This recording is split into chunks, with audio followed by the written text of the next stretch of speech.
کے پی کے ایک بڑا اہم صوبہ ہے اور اس وقت وہاں پہ دہشت گردی ہو رہی ہے ہر قسم کی، اور افغانستان سے بھی دور اندازی ہوئی ہے.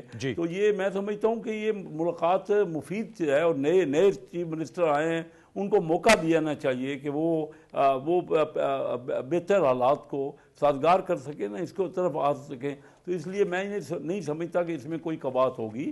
جب اسلام آباد ہائی کورٹ نے آرڈر دے دیے کلیئر کٹ، اب وہ پروسیجر کی باتیں ہوں گی تو ضرور جلد سے جلد ان کی ملاقات میں سمجھتا ہوں کہ ہو جانی چاہیے. ندیم قریشی صاحب، یہ کیوں کر ایک انا کا مسئلہ بنا لیا گیا ہے؟ ظاہر بات ہے جیسے فیڈرل منسٹر صاحب کہہ رہے ہیں اور اسلام آباد ہائی کورٹ کا حکم ہے آج نہیں تو کل نہیں تو پرسوں ان کی ملاقات ہو جائے گی، لیکن جو صوبائی حکومت کے چلانے والے معاملات ہیں انہیں کیوں نتھی کیا جا رہا ہے؟ دیکھیں آپ لوگوں کے پاس ایک ہدایات لینے کا پورا میکانزم ہے. علیمہ خان صاحبہ، نورین خان صاحبہ ملاقات کرتی ہیں، بیانات دیتی ہیں. آج بھی وہ میڈیا سے ملاقات کر کے انہوں نے بات کی. جب خان صاحب سے ان کی ملاقات ہوئی، آپ کے وکلاء برادری کے لوگ عمران خان صاحب سے ملتے ہیں، تو وزیر اعلیٰ صاحب نے یہ کیوں کر اپنی ایگو کا مسئلہ بنا لیا کہ جب تک سے ملاقات نہیں ہوگی کابینہ نہیں تشکیل دیں گے؟ یہ تو آپ بھی ایک تجربہ کار سیاستدان ہیں، کابینہ بنائیں. خیبر پختونخوا میں نے جیسے بتایا ایس پی آپریشنز کی آج شہادت ہو گئی. آپ لوگوں نے ایک ایشو بنا لیا وہ بلٹ پروف گاڑیوں کے حوالے سے. آج میں پڑھ رہا تھا، ایک لوکل جرنلسٹ ہے، وہ کہتے ہیں اگر بلٹ پروف ان کے پاس گاڑی ہوتی تو وین میں پھر وہ بیٹھے ہوئے تھے، وہ شاید بچ جاتے اور وہ شہید نہ ہوتے. ان کے ساتھ 2 اور بھی سپاہی تھے. تو یہ معاملات دیکھیں اب اس کی نظر ہو رہے ہیں. بلٹ پروف گاڑیوں کا معاملہ آ گیا، وہ نہیں لینی. پھر اس کے علاوہ اور جو معاملات ہیں ان میں خلیج بڑھتی جا رہی ہے.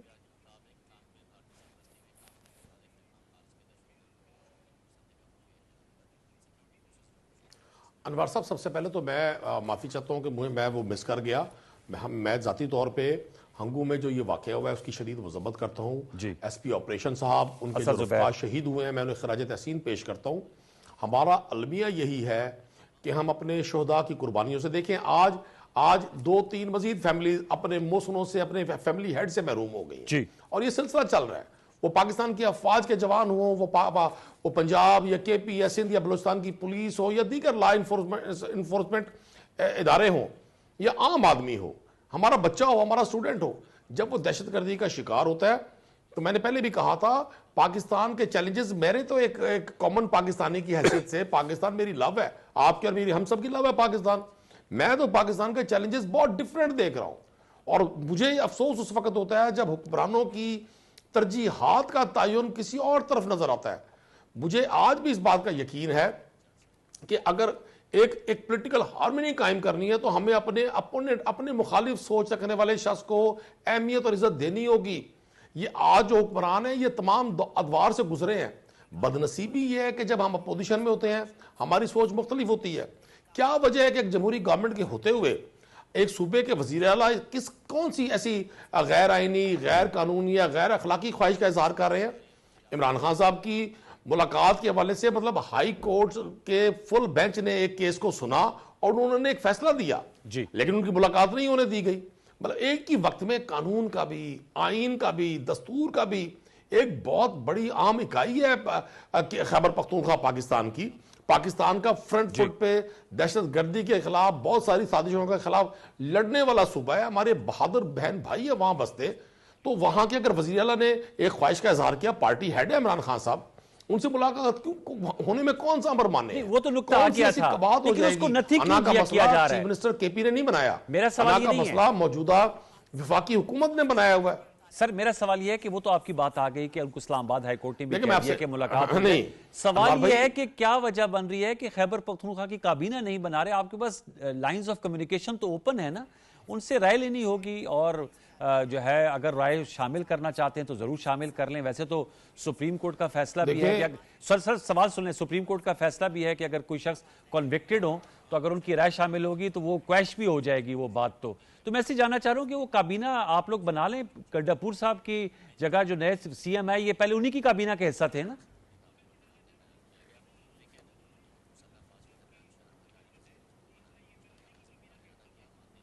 دیکھیں، ایک صوبے کی آبادی نے، ایک صوبے کی میجارٹی آف پاپولیشن نے 2/3 اکثریت دی ایک جماعت کو. وہ اس جماعت کے سربراہ قید میں ہیں، اور آپ تمام کیسز کا فیصلہ دیکھیں کس طرح سے فیصلے ہوئے ہیں. 99% کیسز ختم ہوئے ہیں، بیلز ہو گئی ہیں. میں تو آج بھی سمجھتا ہوں عمران خان صاحب کو ضمیر کا قیدی کہنا چاہیے. وہ تو کنوکٹڈ اس طرح سے تو نہیں ہے کہ ان پہ کوئی کرپشن کا کیس ثابت ہو گیا ہے, انہوں نے کوئی پاکستان سے بیرون ملک اثاثے منتقل کر دی ہیں. اس 3 سال میں کیا ثابت کر سکی حکومت؟ القادر ٹرسٹ ایک یونیورسٹی جو محمد مصطفیٰ صلی اللہ علیہ وسلم پر اور صوفیزم پر تعلیم کے لیے بنی ہے. توشہ خانہ کو تو اگر آپ 82 سے آج تک اوپن کریں گے تو ایسے ہو شروع انکشافات ہوں گے, کوئی سوچ بھی نہیں سکتا. جو چیزیں ہوئی ہیں, اب ہم اس ڈیبیٹ میں جائیں گے. وہ ڈیبیٹ ظاہر ہے آپ پی ٹی وی کے طور پہ افورڈ نہیں کر سکتے, لیکن میں آج بھی سمجھتا ہوں کہ اگر ایک صوبے کے وزیر اعلیٰ کو یہ حق دیا جائے کہ وہ اپنے پارٹی ہیڈ سے ملاقات کریں. خان صاحب نے ایک رائے دی ابھی افغان بارڈر پہ جو کی کشیدگی تھی, تو عمران خان صاحب کی رائے تھی کہ ہمیں ڈیبیٹ کرنی چاہیے اپنے افغان بھائیوں سے, ہمیں ٹیبل پر بیٹھ کر یہ کوشش کرنی چاہیے کہ ہمارا معاملہ مصالحت سے حل ہو, تاکہ ہندوستان جیسے دشمن کو پر جمانے کے موقع نہ ملے. جب اشرف غنی کی سرکار تھی افغانستان میں تو ہندوستان نے پورا ہائی جیک کیا ہوا تھا افغانستان کا سسٹم. ہمیں اللہ نے موقع یہ دیا ہے کہ وہاں اشرف غنی جیسے لوگ, عبداللہ جیسے لوگ سائٹ پر ہوئے ہیں. ٹھیک ہے ہمارے اختلافات ہیں, ہمارے ساتھ زیادتی ہوتی ہے افغان سرکار کی طرف سے, افغان گورنمنٹ کی طرف سے, وہاں دہشت گردوں کی پناہ گاہیں ہیں. ہماری فورسز ان کا مقابلہ بھی کر رہے ہیں, ہماری فورسز ان کو شکست بھی دی ہے, اور ہر طاقت کو انشاءاللہ یہ شکست دیں گے. ہمیں بھرپور اعتماد ہے اپنی فوج کی, پروفیشنل جو ان کی جو سکل ہے اس پر. لیکن میں سمجھتا ہوں خان صاحب کی وہ رائے, خان صاحب کی وہ جو تجویز تھی, جو مشورہ تھا کہ ہمیں ٹیبل پہ جانا چاہیے, پھر قطر میں ہم ٹیبل پر آئے ان کے ساتھ.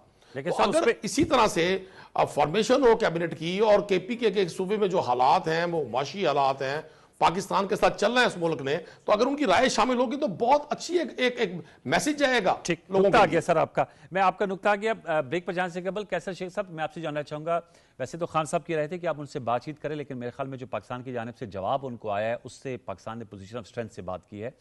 کیسر شیخ صاحب سر آپ کس طرح دیکھتے ہیں؟ ظاہر بات ہے وفاق کی جانب سے اپنی جو ہے وہ کوشش کی جا رہی ہے, اور ہم نے دیکھا ہے کہ قد بھی بڑھا ہے پاکستان کا ماشاءاللہ. پاکستان نے دفاعی معاہدہ کیا ہے سعودی عرب کے ساتھ, پھر شرم الشیخ میں بھی جس طرح وزیراعظم پاکستان کو پذیرائی حاصل ہوئی, اور اب وزیراعظم کا دورہ سعودی عرب بھی متوقع ہے. آپ بتا رہے تھے آپ انویسٹمنٹ کانفرنس کے سلسلے میں شارجہ میں موجود تھے, تو یہ سیاسی اگر استحکام آ جائے تو آپ نہیں سمجھتے کہ ہم اکنامک ٹرن اراؤنڈ کر سکتے ہیں, انویسٹمنٹ اپرچونٹیز اپنی طرف کھینچ سکتے ہیں؟ بالکل جی, اس وقت ماحول جو ہے نا پاکستان کے لیے بڑا سازگار ہے. میں آپ سے کہہ رہا ہوں کہ میں ابھی وہاں تھا اور بہت بڑا اجتماع تھا, اس میں 7000 بزنس مین شریک ہوئے اس کانفرنس میں, اور پاکستان کے لیے بڑی اس میں نرم گوشہ تھا سب ممالک کا.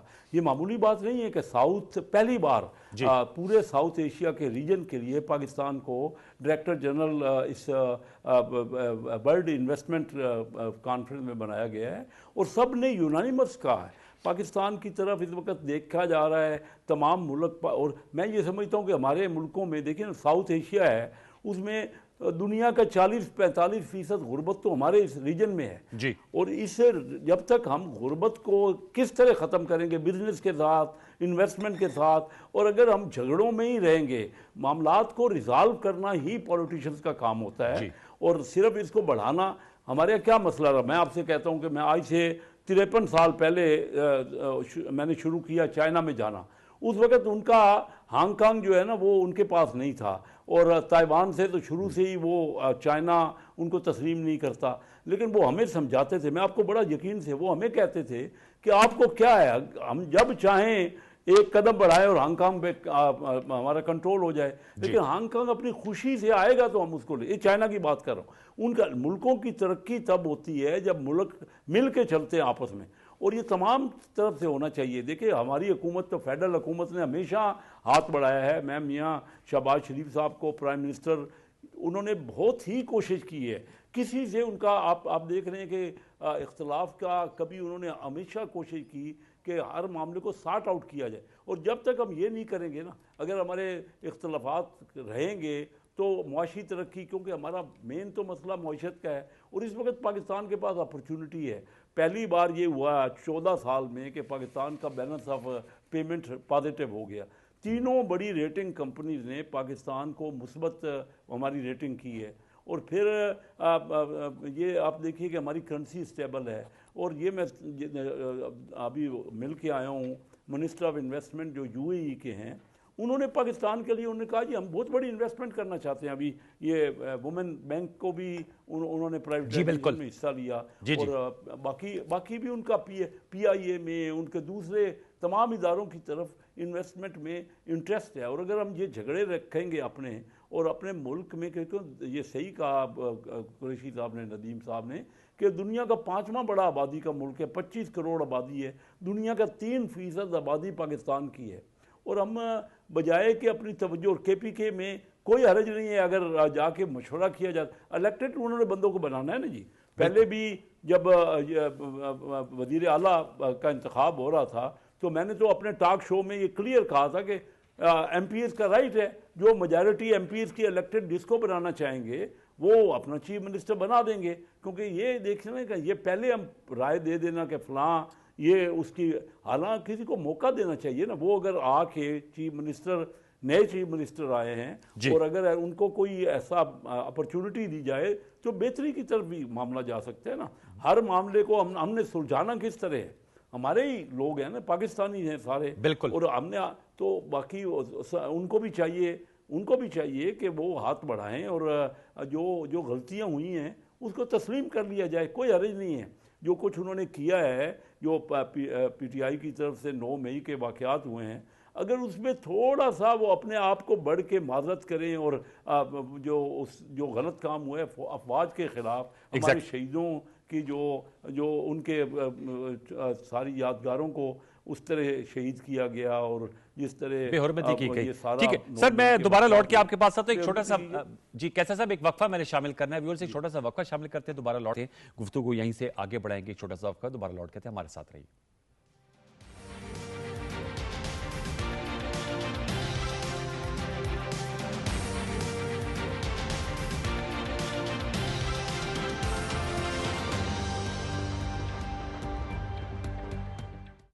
Welcome back. ہم نشست کر رہے ہیں. ندیم قریشی صاحب ہمارے ساتھ موجود ہیں, کیسر احمد شیخ صاحب. ندیم قریشی صاحب, سر میں آپ سے جاننا چاہوں گا, کل قبائلی امن جرگہ جو ہے وہ کال کیا ہوا ہے خیبر, جو ان کا اپنا ضلع ہے, سہیل آفریدی صاحب وزیر اعلیٰ خیبر پختونخوا نے. میں آپ سے جاننا چاہوں گا, وہاں پر مشران بیٹھیں گے اور ان کا اپنا ایک طریقہ کار ہے کہ وہ سجیسٹ کریں گے کہ کس طرح امن لایا جائے, کیونکہ جو ضم شدہ اضلاع ہیں یہ بالکل بارڈر ایریاز پہ ہیں. آپ کا تعلق پنجاب سے ہے, لیکن آپ کو میل وقوع سے واقفیت تو بہت اچھی طور پہ ہوگی, اور بہت سے پنجاب کے ایم پی ایز اور ایم این ایز میں دیکھتا ہوں پشاور میں بھی ہوتے ہیں. کیا بہتر نہیں تھی کہ اگر خیبر پختونخوا اسمبلی میں یہ ڈیبیٹ کرائی جائے؟ قبائلی جرگہ ٹھیک ہے, یہ ایک ٹریڈیشن ہے پختونوں کی, اسپیشلی جو قبائلیز ہیں, لیکن اگر ان کی مشاورت بھی شامل ہے تو آپ کو ذرا بہتر ایک پرسپیکٹو مل جائے گا. وٹ ڈو یو سے ندیم قریشی صاحب؟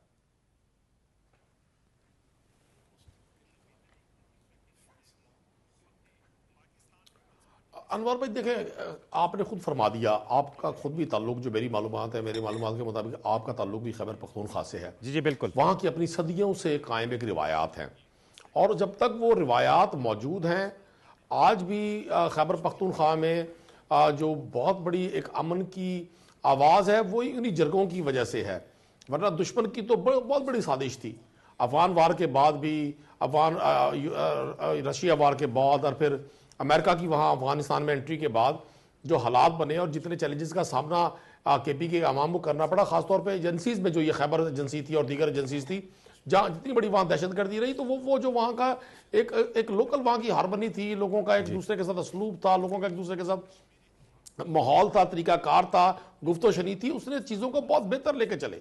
اور آج بھی میں سمجھتا ہوں خیبر پختونخوا کو اس حوالے سے سلوٹ ہے تو سارے پاکستان کا, کہ وہاں بہت زیادہ چیلنجز تھے. پورا انفراسٹرکچر تباہ تھا, لوگوں کے ہر آل بوز دوسرے گھر سے شہادتیں تھی. لوگوں نے بڑے حوصلے سے پاکستان کے ساتھ کھڑے رہے, پاکستان کے دشمن کو, اس کی للکار کو بھی برداشت کیا, اس کے حملوں کو بھی برداشت کیا, اور مہذب انداز میں جواب بھی دیا. الٹیمیٹلی اسمبلی میں بھی وہی صورتحال ہوگی, لیکن عوامی جرگوں کا پنجاب میں بھی آج بھی سری پنچایت کا جو کلچر ہے, تو بہت سارے مسائل جو لیگلی حل نہیں ہو پاتے وہ پنچایت میں حل ہو جاتے ہیں. تو میں تو اس کو بڑا خوشائن سمجھتا ہوں, اور میں سمجھتا ہوں یہ جرگہ جو سسٹم ہے وہاں کا, وہ جرگوں نے تو اس وقت بھی, جب پارٹیشن ہو رہی تھی, پاکستان مار سے وجود بھی آ رہا تھا, تو وہاں کے قبائلی لوگوں نے پاکستان کے ساتھ کھڑے ہو کر جو ایک نعرہ بلند کیا تھا, وہ آج تک اس کی گونج دنیا میں موجود ہے. تو میں سمجھتا ہوں ظاہر ہے خیبر سے تعلق ہے چیف منسٹر کا, جب اپنے لوگوں میں جائیں گے, ایک آنر ہے. یہ بھی پاکستان کی 78 ایئر کی ہسٹری میں غالباً پہلا موقع ہے، میری معلومات کے مطابق آپ میری تصحیح فرمائیں گے، کہ کسی قبائلی علاقے سے کوئی نوجوان وہ اتنے بڑے صوبے کا چیف منسٹر منتخب ہوا ہو. یہ آنر ہے وہاں کے لوگوں کے لیے. اور جب ظاہر ہے اپنے لوگوں میں بیٹھیں گے، ان کی رائے، ان کی جو گراؤنڈ پہ جو فیلنگ ہے، جو گراؤنڈ پہ ان کی جو ایک آواز ہے وہ آئے گی، اور پھر وہ نیشنل لیول پہ سہیل آفریدی صاحب اس کے ایمبیسڈر بنیں گے. تو میں تو اس کو خوش آئند سمجھتا ہوں. لیکن ایسا نہیں ہے کہ اس جرگے کی وجہ سے کے پی اسمبلی کی رائے کی اہمیت ختم ہو جائے گی. اس کی ظاہر ہے اسمبلی میں تو تحریک انصاف کی میجارٹی ہے، لیکن وہاں پی ایم ایل این بھی ہے، پیپلز پارٹی بھی ہے، جے یو آئی بھی ہے، اے این پی بھی ہے. تو اب تو میں تو کیسر شیخ صاحب کی بات کو مجھے بڑا اچھا لگا جو یہ فرما رہے ہیں کہ جی دس از دا ٹائم کہ ہم اپنے اس 65% پاپولیشن کو، جو ہماری پاپولیشن کا میجر کمپوننٹ ہے نوجوان، ہم اس کو انگیج کریں. اس کا جو اعتبار ہے وہ سسٹم پر، وہ ہمارے نظام پر جو ختم ہوتا جا رہا ہے، ہم اس کو بحال کرنے کی کوشش کریں. اور راستہ صرف ایک ہے، اپنے اپوننٹ سوچ رکھنے والے، اپنے سے مخالف سوچ رکھنے والے شخص کی رائے کو عزت اور احترام دیا جائے، مانے نہ مانے. لیکن کسی بھی شخص پر مختلف سوچ رکھنے پر اس کو غدار ڈکلیئر کر دینا، اس کو پاکستان دشمن قرار دے دینا، میں اس سوچ کو بالکل سمجھتا ہوں یہ بیمار سوچ ہے. ہم جب تک آگے بڑھیں گے اسی وقت آگے بڑھیں گے جب ہم سب تمام لوگ ان چیزوں کا ادراک رکھیں گے، اور ہمیں سیاسی عزم بھی ہوگا بڑھنے کے لیے. یہ ہم لوگ تو ٹورڈز دی اینڈ میں جیسے ہمیں پولیٹیکل ول پائی جاتی ہے. جیسے آپ نے کہا کہ پاکستان کا بہترین موقع ہے کہ آپ اپنی اکنامک فلائٹ کو، کل انشاءاللہ پاکستان انٹرنیشنل ایئر لائن کی فلائٹ کا بھی آغاز ہونے جا رہا ہے برطانیہ 25 اکتوبر کو. ایک اچھا دن ہوگا. اس کے بعد خبر یہ بھی ہے کہ شاید امریکہ بھی ڈائریکٹ فلائٹ ایک زمانے میں آتی تھی، میں خود آیا تھا نیو یارک سے لاہور، وہ بھی شاید ریزیوم ہوگی. تو یہ بہترین موقع ہے کہ اگر پولیٹیکل اپنے آپ کو اسٹیبلائز کریں.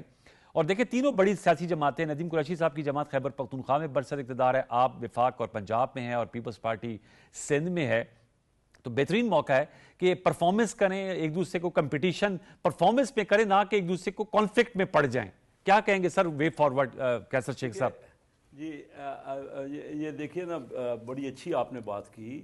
آپ کو یاد ہوگا کہ چائنا تو ہمارا شروع سے ٹریڈیشنل دوست ہو، جو امریکہ سے بھی ہمارے بڑے دیرینہ تعلقات تھے. جی جی. تو پاکستان نے رول پلے کیا تھا جب کیسنجر جو فارن سیکٹری تھے امریکہ کے، جی ہنری کیسنجر، اور انہوں نے نتھیا گلی، وہ کہا کہ نتھیا گلی میں جا رہا ہوں، اور اس بہانے سیکریٹ وزٹ پہ وہ چائنا گئے، اور پاکستان کا رول تھا. اور مجھے اچھی طرح یاد ہے کہ اس وقت وزیر اعظم چوئن لائی نے یہ کہا کہ ہم دونوں دوستی تو کر رہے ہیں، لیکن جو دوستی کرانے والا ہے پاکستان، اس کو نہ بھولیے گا. میں پوائنٹ یہ کہنا چاہ رہا ہوں کہ پاکستان ایک یونیک دنیا میں اس وقت پوزیشن ہے، جو آپ کہہ رہے ہیں نا کہ انویسٹمنٹ اور سرمایہ کاری، یعنی امریکہ سے بھی ہمارے بہترین تعلقات شروع سے ہی تھے اور رہے ہیں اس وقت، اور چائنا سے بھی. اور کوئی بھی ملک مائنڈ نہیں کر رہا اس بات کو کہ ان کے دونوں ملکوں سے، آپ نے یہ دیکھا ہوگا کہ یہ آسان کام نہیں ہوتا دونوں ملکوں، وہ آپس میں تو ایک گروپنگ ہے، لیکن پاکستان کی دوستی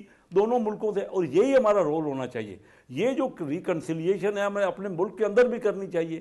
اور میں یہ محسوس کرتا ہوں کہ پاکستان اس وقت بہترین، سعودی عربیہ سے ہمارا جو دفاعی ہوا معاہدہ، اس کے ساتھ ساتھ معاہدہ بھی ہوا، اور اس کے ساتھ ساتھ انویسٹمنٹ، ان کی بہت بڑی اپرچونٹی ہے انویسٹمنٹ کی. میں as a minister board of investment دیکھ رہا ہوں کہ تمام ممالک جو ہے اس وقت پاکستان کی طرف دیکھ رہے ہیں، خاص طور پہ ہمارے ہاں، کیونکہ یہ جو ہے منرلز، وہ بڑی اس کے خصوصیت ہے.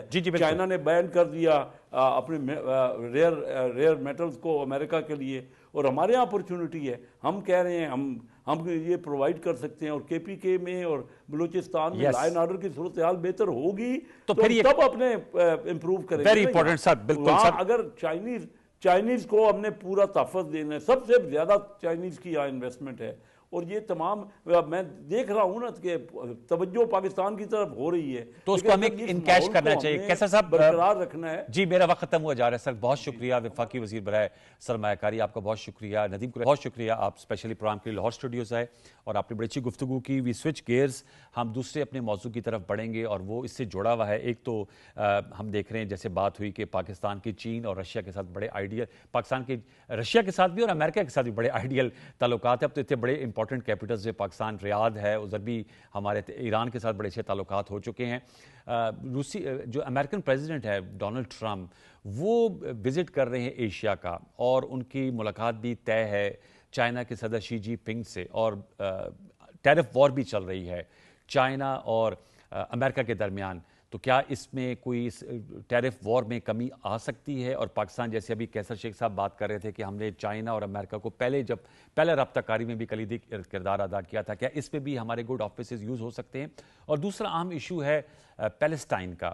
ہم نے غازہ پیس پلان پہ بھی بڑا پروگرام کیا. اب ایک نئی اسرائیلیوں نے جو ہے وہ اختراع نکال لی ہے، اور جو جینوسائیڈل پرائم منسٹر ہیں ان کے بنجمن نیتن یاہو، وہ ویسٹرن بینک جو ہے مغربی کنارہ، اس کو گریٹر اسرائیل کے حوالے سے قبضہ کرنے کے چکر میں نظر آ رہے ہیں. اگرچہ امریکہ کے صدر نے بھی متنبع کی ہے، ٹائمز میگزین کو انٹرویو دیتے ہوئے انہوں نے کہا کہ اگر ایسا ہوتا ہے تو امریکہ اسرائیل کی حمایت نہیں کرے گا. اور امریکہ کے جو وزیر خارجہ مارکو روبیو، انہوں نے بھی اسرائیل کو فون وارن کیا ہے. لیکن جو اسرائیل ہے، آپ کے علم میں ہے کہ ان کو لگام صرف امریکہ ہی ڈال سکتا ہے اگر صحیح طور پہ ڈالے. اس دونوں نکات پہ گفتگو کریں گے. اس کے لیے ہمیں جوائن کیا ہے جوہر سلیم صاحب نے، سابق سیکرٹری خارجہ ہیں، ان کا فارن افیئرز میں بڑا وسیع تجربہ ہے. آپ کا بہت شکریہ جوہر سلیم صاحب. احمد منصور صاحب نے ہمیں جوائن کیا، اسلام آباد اسٹوڈیوز میں ڈیفنس اینالسٹ ہیں، ان کا بہت شکریہ. جوہر سلیم صاحب، ٹو سٹارٹ وتھ، سر کیا کہیں گے؟ یہ ہم نے تو بڑی اور رائٹلی خوشیاں منائی گئی تھی کہ غازہ پیس پلان آ گیا ہے، اور اس کے گارنٹور جو ہیں وہ امریکی صدر ڈونلڈ ٹرمپ ہے. کنیسٹ میں بھی جا کے انہوں نے خطاب کیا، پھر شرم الشیخ میں بھی انہوں نے بات کی اور کہا کہ انہوں نے 3000 سال پرانی جنگ جو ہے وہ ختم کر دی ہے. وہاں تو اب genocidal prime minister Netanyahu West Bank کو ہتھیانے کے چکر میں ہے سر. جی دیکھیں، ایک تو خیر وہ جو 20 پوائنٹ پیس پلان ہے، اس میں تو خیر میں نے ظاہر اپنے کامنٹس میں پہلے بھی کہا تھا اس میں چیلنجز ہوں گے، ابھی بھی کافی چیلنجز اس میں آنے ہیں سامنے جی. لیکن قطع نظر اس سے یہ جو نئی چیز ہے، اچھا یہ ذرا تھوڑا مختلف ہے، کیونکہ یہ نیتن یاہو کی پارٹی نے نہیں کیا. یہ جو دوسری پارٹیز ہیں وہاں پہ، جو انتہا پسند پارٹیز جن کے دم سے نیتن یاہو کی حکومت بھی قائم ہے، تو یہ بل انہوں نے پرپوز کیا. اور کنیسٹ میں جو ویسٹ بینک والا بل ہے کہ ان کی جو لاز ہیں وہ وہاں پہ بھی اپلیکیبل ہوں، وہ ایک قسم کی اینکس کی بات ہی بن جاتی ہے. تو وہ 24-25 بڑے کلوز ایک ووٹ سے وہ پریلیمنری بل پاس ہوا ہے ابھی صرف. تو وہ پریلیمنری بل جو ہے وہ پھر ابھی تو اس پہ کافی سارا پروسیس باقی ہے. ایک اور بل تھا، وہ یہ تھا کہ ایسٹ یروشلم جو ہے اس کے قریب جو ان کی لیگل سیٹلمنٹس ہیں ان کو پریزرو کرنے کا تھا، لیکن وہ تو خیر اس کو زیادہ ووٹ جو ان سے وہ تو انہوں نے بھی ووٹ ڈالے ہیں. لیکن جہاں تک ویسٹ بینک والا تعلق ہے جو اس بل کا، تو وہ اس میں ان کی جو پارٹی ہے جس کے نیتن یاہو کی، اس کے زیادہ تر لوگوں نے ابسٹین کیا تھا اس میں. اچھا. تو وہ میرا خیال ہے بعد میں ہوگا نہیں، کیونکہ اس پہ دیکھیں امریکن پریزیڈنٹ کی بڑی اسٹرانگ اسٹیٹمنٹ آئی ہے. جے ڈی وینس نے تو اس کو ایک اسٹوپڈ ایکٹ کہا ہے، یہ لفظ یوز کیا اسٹوپڈ کا اس کے لیے، جو وائس پریزیڈنٹ ہے امریکہ کے. اسی طرح باقی بھی دیکھیں بہت سارے ویسٹرن کنٹریز نے بھی اس کو بڑا کلیئر اپوز کیا ہے. یو اے ای نے کہہ دیا کہ یہ ریڈ لائن ہے ہمارے لیے. آپ کو پتہ ہے یو اے وہ ملک ہے جس کے سب سے زیادہ کلوز اس وقت کوآپریشن ہے، تعلقات ہیں عرب ملکوں میں. اگر کسی ملک کے سب سے زیادہ ہیں کلوز اسرائیل کے ساتھ ان کے ہیں، تو اس لیے بہت ہی اسٹرانگ ریئیکشن ہے اس کے اوپر. اور نیچرلی جو باقی بھی ظاہر ہے جو ادارے ہیں دنیا کے، وہ کلیئرلی کہہ رہے ہیں کہ یہ سارا بھی یہ انٹرنیشنل لا کی بھی خلاف ورزی ہوگی اور یہ لیگل ایکٹ ہوگا. تو میرا اندازہ ہے کہ یہ نہیں ہوگا جو ویسٹ بینک والا ہے، لیکن وہ جو یروشلم والا ہے 29 اور اس کو تو کوئی 10-15 ووٹ سے وہ پاس ہوا ہے. اس میں زیادہ ہے کہ وہ لیگل سیٹلمنٹس وہاں پہ جو ایکسپینڈ ہونے کا مسئلہ ہے، وہ تو اس کو تو ان کی حمایت بھی حاصل ہے جو حکمران پارٹی ہے وہاں پہ. لیکن یہ کیونکہ جی جو آپ نے کہا حکمران پارٹی ہے، میں احمد منصور کو بھی شریک گفتگو کروں گا، لیکن ٹیسٹ ایک اپروول ہوتی ہے، اور ظاہر بات ہے اسرائیل پہ اعتبار کرنا جو ہے وہ بھی کوئی اتنا آسان کام نہیں ہے جس طرح کہ ان کے طور اتوار رہے ہیں.